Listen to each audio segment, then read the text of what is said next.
നയമാന്റെ നാട്, അവിടെ നല്ല നദികളൊക്കെ ഉണ്ട്. നയമാൻ പറയുകയാണ്, യോർദാൻ നദി വൃത്തിയില്ലാത്ത നദിയാ, ഇതിനേക്കാളും ക്ലീനുള്ള, ഇതിനേക്കാളും വൃത്തിയുള്ള എത്രയോ നദികൾ ഞങ്ങളുടെ നാട്ടിലുണ്ട്. എന്നിട്ട് എന്തിനാ പ്രവാചകൻ നിങ്ങളുടെ അടുക്കൽ വന്ന് ഈ നദിയിൽ പോയി മുങ്ങാൻ പറഞ്ഞിരിക്കുന്നേ? ആ നയമാനെ സംബന്ധിച്ചിടത്തോളം യോർദാൻ നദി വൃത്തിയില്ലാത്ത നദിയാണ്. യോർദാൻ നദിയിൽ മുങ്ങിയാൽ ദേഹത്ത് അഴുക്കാകും.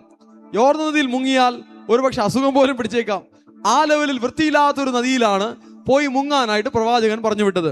നയമാൻ വിചാരിച്ചു പ്രവാചകൻ വന്ന് കുഷ്ഠരോഗി ആയതുകൊണ്ട് കൈ നീട്ടി അങ്ങനെയും ഇങ്ങനെയൊക്കെ കാണിച്ച് പ്രാർത്ഥിച്ച് എന്നെ സുഖപ്പെടുത്തി ആശീർവദിച്ച് വിടുമെന്ന് വിചാരിച്ചു. എന്നാൽ പ്രവാചകൻ അങ്ങനെയും ഇങ്ങനെയൊന്നും കാണിച്ചില്ല, തൊട്ടു പ്രാർത്ഥിച്ചില്ല, കൽപ്പിച്ചില്ല, ഒന്നും ചെയ്തില്ല. പകരം ഇങ്ങനെ പറഞ്ഞു, 7 പ്രാവശ്യം പോയി ആ നദിയിൽ മുങ്ങുവാനായി പറഞ്ഞു. ദൈവമക്കൾ ശ്രദ്ധിക്കുക, നിങ്ങൾ ദൈവകൃപ നിറഞ്ഞ അഭിഷിക്തരോട് ചേർന്ന് നിൽക്കുമ്പോൾ പ്രത്യേകം ശ്രദ്ധിക്കുക. അവരുടെ വായിൽ നിന്ന് വരുന്ന വാക്കുകളെ നിങ്ങൾ വിലമതിപ്പോടെ ഏറ്റെടുത്താൽ അത് നിങ്ങളുടെ ജീവിതത്തിൽ വിടുതലായിരിക്കും. ഹല്ലേലൂയ. ചിലരോട് ചില കാര്യങ്ങൾ ചെയ്യുവാനായി പറയും, ആലയത്തിലെ ചില കാര്യങ്ങൾ ചെയ്യുവാനായി പറയും, ചിലരോട് ചില ടൈമിങ്ങുകൾ പറയും. അതെല്ലാം നിങ്ങൾ ഏറ്റെടുത്താൽ, എന്തിനെന്ന് ചോദിക്കാതെ അത് ചെയ്താൽ അത് അനുഗ്രഹമായി മാറും. ഹല്ലേലൂയ. അത് ഏറ്റെടുക്കാനുള്ള ഒരു ബുദ്ധി നമുക്കുണ്ടാകട്ടെ. ചോദ്യം ചെയ്യാനുള്ള ഒരു മനസ്സല്ല, വിമർശിക്കുവാനുള്ള ഒരു മനസ്സല്ല, വിമുഖത കാണിക്കാനുള്ള ഒരു മനസ്സല്ല, വെറുക്കുവാനുള്ള ഒരു മനസ്സല്ല, വിമർശിക്കുവാനോ അതിനെ കുറ്റം പറയുവാനുള്ള ഒരു മനസ്സല്ല, അതിനെ അംഗീകരിക്കുവാൻ, തന്നെ താൻ താഴ്ത്തിയത് ഏറ്റെടുക്കുവാനുള്ള ഒരു ദൈവവാക്കുപോലെ അതിനെ ഏറ്റെടുക്കുവാനുള്ള നല്ല മനസ്സുണ്ടാകട്ടെ.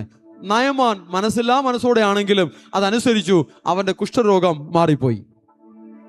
യേശുവിന്റെ അടുക്കൽ ഒരു കുരുടൻ വന്നപ്പോൾ കർത്താവ് തുപ്പി ചെളിയുണ്ടാക്കി കണ്ണിൽ പുരട്ടി. എന്നിട്ട് കർത്താവ് പറഞ്ഞു, ശീലോഹാം കുളത്തിൽ പോയി കഴുകുക. എന്തുകൊണ്ട് ശീലാഹോം കുളം? അടുത്തുള്ള വീട്ടിൽ നിന്ന് വെള്ളം വാങ്ങി കഴുകിയാൽ പോരാ. കർത്താവ് എന്താണോ പറഞ്ഞത് അത് തന്നെ ചെയ്യണം. ആമേൻ. അപ്പോൾ എല്ലാത്തിനും വിടുതൽ പ്രാർത്ഥനയാൽ മാത്രമല്ല, എല്ലാത്തിനും വിടുതൽ ഉപവാസത്താൽ മാത്രമല്ല. ദൈവത്തിന്റെ വിടുതൽ നമ്മുടെ ജീവിതത്തിൽ വരുന്നത് പല വഴികളിലാണ്. ആരാധനയിലും വിടുതൽ നടക്കും, കൂട്ടായ്മയിലും വിടുതൽ നടക്കും, നമ്മൾ വചനം ഏറ്റെടുത്ത് അനുസരിക്കുന്ന അനുസരണയിലും വിടുതൽ നടക്കും. ദൈവത്തിന്റെ അഭിഷിക്തരിൽ നിന്നും കിട്ടുന്ന ഗൈഡൻസ് അനുസരിച്ച് നമ്മൾ പ്രവർത്തിക്കുമ്പോൾ അതിലും വിടുതൽ നടക്കും.